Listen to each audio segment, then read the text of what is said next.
Hi and welcome to the high priestess tarot. आप सब लोगों का बहुत ज़्यादा स्वागत है। Let's see that what is coming for you guys in the next 24 hours. Universe क्या बताना चाहते हैं आप लोगों को and what should you know. So ये एक जनरल रीडिंग होगा, जितना रेजोनेट करे प्लीज़ उतना ही लीजिएगा एंड कोई भी मैसेज को यहाँ पे फोर्स करने की ज़रूरत नहीं है। मेरे बारे में सारा इन्फॉर्मेशन आपको नीचे डिस्क्रिप्शन बॉक्स में मिल जाएगा, आप चाहे तो वहाँ से जाके देख सकते हैं। We have the knight of cups, we have the seven of swords, knight of wands, nine of cups energy, hanged man reversed और 10 ऑफ कप्स रिवर्स्ड। ठीक है, let's find it out. Bottom deck energy है the 9 of pentacles. पहला ही चीज़ जो मुझे यहाँ पे नज़र आ रहा है कि आने वाला 24 घंटा आपके दिमाग में सिर्फ स्टेबिलिटी होगा कि आप कैसे अपनी लाइफ को बेटर बना सकते हो, आप कैसे अपने करियर को बेटर बना सकते हो, आप कैसे एक मोर स्टेबल जगह पे अपने आप को लेके जा सकते हो। अब मैं हमेशा कहती हूँ कि स्टेबिलिटी हर किसी के लिए अलग अलग होता है। कुछ लोगों के लिए स्टेबिलिटी होगा आपका मैरिड लाइफ, कुछ लोगों के लिए आपका करियर, कुछ लोगों के लिए आपका बैंक बैलेंस, कुछ लोगों के लिए आपका फैमिली सिचुएशन, बहुत कुछ हो सकता है, इवन कुछ भी हो सकता है। Okay, so I see that आपके माइंड में जो बहुत भारी तरीके से है वो है आपके लिए स्टेबिलिटी क्या है, ये चीज़। ठीक है, आई सी आप बहुत ज़्यादा एक्शन ले रहे हो एंड आप किसी ब्लॉकेज को तोड़ रहे हो। सो अगर ये कोई ब्लॉकेज है कि आप किसी चीज़ को टाल रहे थे या आप अपने आप को कुछ करने से रोक रहे थे, मे बी किसी डर के वजह से, किसी इनसिक्योरिटी के वजह से आपको लग रहा था, लाइक नेगेटिव फील हो रहा था या वट एवर दिस इज़, आई सी कि आप हिम्मत करके किसी ब्लॉकेज को ओवरकम कर रहे हो, किसी प्रॉब्लम को आप तोड़ रहे हो, लाइक आप आगे बढ़ रहे हो, आप वो कदम उठा रहे हो जो अभी तक आप नहीं उठा रहे थे इन अ पॉजिटिव वे, ताकि आप लाइफ में ग्रो कर सको, आगे बढ़ सको, आपको ये नेगेटिविटी के साथ और डील ना करना पड़े या आपको इस ब्लॉकेज को लाइक ब्लॉकेज से अब डरना ना पड़े। आप डर नहीं रहे हो, यू आर टेकिंग एक्शन। ठीक है, for a lot of you आज आपका लव सिचुएशन या फैमिली लाइफ या कुछ लोगों के लिए ये करियर भी हो सकता है, फाइनेंशियल सिचुएशन भी हो सकता है, बट ज़्यादातर लोगों के लिए I think this is love. आपको ऐसा फील हो सकता है कि चीज़ें बहुत ज़्यादा बिखर गया है, यू नो कि आप एक्सपेक्टेशन भी ये नहीं है, इट्स लाइक आपने कुछ सोचा था, आप कुछ चाहते थे, बट रियलिटी में चीज़ें बहुत डिफरेंट तरीके से हुआ है। लाइक आपने जो इमेजिन किया था या आप जिस बिलीफ सिस्टम के साथ जा रहे थे कि ये इंसान ऐसे है या ये इंसान मेरे साथ ये कर सकते हैं या ये पर्सन ऐसे बन सकते हैं, वॉटेवर आपका एक बिलीफ था, आपका एक इमेजिनेशन था, किसी को लेके एक्सपेक्टेशन भी हो सकता है, but right now you are in this energy जहाँ पे आपको लग रहा है कि सब कुछ बिखर गया है एंड आप किसी चीज़ का भी एक कोई क्लैरिटी ढूंढ नहीं पा रहे हो, मे बी किसी इंसान से, किसी सिचुएशन से। आई ऑल्सो फील लाइक किसी का यहाँ पे बहुत भारी तरीके से इंटरफेरेंस है, लाइक अगर ये लव सिचुएशन है आपका या मैरिड लाइफ के बारे में है, तो कोई है जो आप दोनों के बीच में बार बार इंटरफेयर करते हैं। ये कोई फैमिली मेम्बर हो सकते हैं, ये कोई थर्ड पार्टी हो सकते हैं।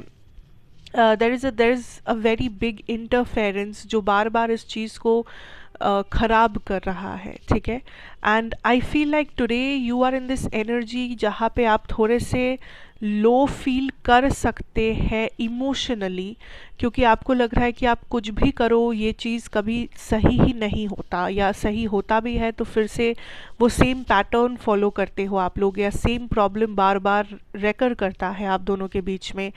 एंड इट्स लाइक आप थोड़े से आज इरिटेटेड हो सकते हो या आप थोड़े से अपने आप को विदड्रॉ कर सकते हो किसी इमोशनल सिचुएशन से, क्योंकि आपको लग रहा है कि आप बस इरिटेटेड हो गए हो, आप बस फ्रस्ट्रेटेड हो गए हो कि मैं कितना करूँ या मैं कितना सब्र रखूँ, मैं कितना कोशिश करूँ, बार बार सेम प्रॉब्लम, बार बार सेम पैटर्न।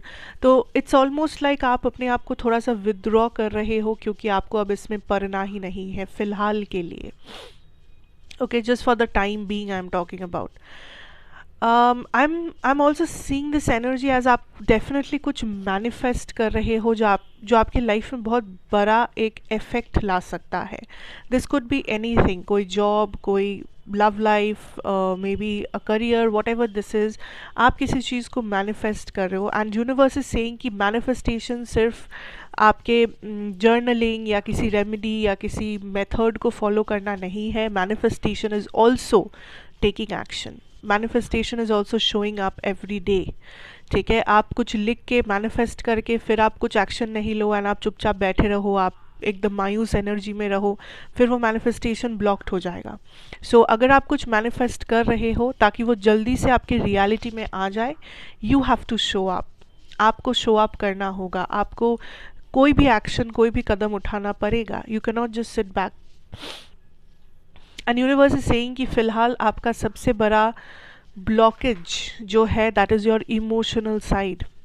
आपके अंदर वो सारा कैपेबिलिटी है, आपके अंदर वो सारा कॉन्फिडेंस है, आपके अंदर वो सब कुछ है जो आप अपने मैनिफेस्टेशन को पूरी तरीके से रियलिटी में पा सकते हो, या अपने करियर को आप एक अलग जगह पे पहुंचा सकते हो, अपने करीबी लोगों को आप बहुत खुश रख सकते हो, खुद खुश रह सकते हो इन लोगों के साथ. बट आपका इमोशनल कुछ ब्लॉकेजेस है जिस वजह से आप अपने इन सारे गुण या पॉजिटिव पॉइंट्स बोलो, इसको आप एक्सप्रेस नहीं करते हो या इसको आप सही तरीके से इस्तेमाल नहीं कर पा रहे हो.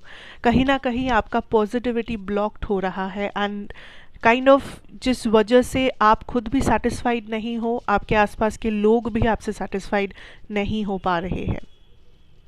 सो आई फील लाइक पहले अपने इस इमोशनल ब्लॉकेज को हटाना पड़ेगा आपको, and for that you have to address the emotions. Emotions को लेके चर्चा करना पड़ेगा. कोई भी चीज़ को फेस करना इज़ उसको लेके चर्चा करना. आई थिंक बहुत समय से आप इमोशनली विदड्रॉन हो, बहुत समय से आपने इमोशंस को भाव नहीं दिया, बहुत समय से आप सर्वाइवल मोड पे हो कि मुझे काम करना है, मुझे एस्टैब्लिश होना है, मुझे सेट करना है अपने लाइफ को एंड बस वही मैटर करता है. ठीक है, वो इम्पोर्टेंट ज़रूर है, बट आपने अपने इमोशंस को बार बार टाइम बाय टाइम नेग्लेक्ट किया है and right now you are blocked, emotionally blocked. तो आपको जो करना है is you have to address your emotions. ज़रूरत पड़े तो आप एक पेन पेपर लेके लिखिए, how do you feel about certain things. आपके लाइफ में जो कुछ भी इम्पोर्टेंट है, कुछ लोगों का नाम हो सकता है, कुछ सिचुएशंस हो सकते हैं, आपका खुद का नाम हो सकता है उस लिस्ट में. आप लिखिए what do you feel about these people. आप कैसा महसूस करते हैं, कि आपको गुस्सा आ रहा है, कि आपको सैडनेस है, कि आपको हैप्पीनेस है, एक्साइटमेंट है, व्हाट इज़ द इमोशन और क्यों वो इमोशन है आपके अंदर उस इंसान को लेके या उस सिचुएशन को लेके. वो इमोशन कहाँ से आया है, क्यों आया है, क्यों आप वैसा फील करते हो. ऐसे करके you are addressing those emotions. जैसे ही आप उसे लिखते हो एक जगह पे, आप देखोगे कि आप हल्का महसूस करोगे, आपके सामने थोड़ा सा भी सही पर क्लैरिटी होगा and then you take action. फिर आप उस हिसाब से एक्शन ले सकते हो कि अगर आपको लगता है कि आप किसी के बारे में बहुत अच्छा फील करते हो तो आप उस पर्सन को बता सकते हो. अगर आपको लगता है कि आपको किसी के बारे में कुछ शिकायतें हैं, आप उस पर्सन को बता सकते हो. खुद के बारे में शिकायतें हैं तो आप खुद को चेंज कर सकते हो. सो पहला कदम आपका यही होगा to address your emotions.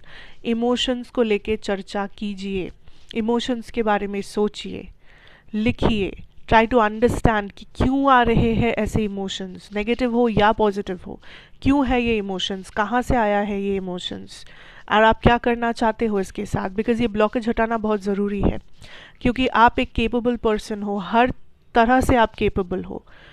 And ये बहुत ही सैड है अगर आप केपेबल होते हुए भी किसी ब्लॉकेज की वजह से आप सही तरीके से लाइफ में चीज़ों को प्रोसेस नहीं कर पा रहे हो. That is very sad. तो that is the first step जो आज आप लेने वाले हैं. ठीक है, एंड मैं चाहती हूँ कि you right it down and you address these emotions and you really understand कि व्हाट दीज आर एंड कहाँ से ये आ रहे हैं. ठीक है, so yes guys, that is what I have for you today for the next 24 hours. I hope this helps you out. अच्छा लगा हो तो ज़रूर बताइएगा, like share comment subscribe, be a part of this family. And yes, मैं आपसे फिर मिलूँगी एक और रीडिंग के साथ. Till then take care and good bye.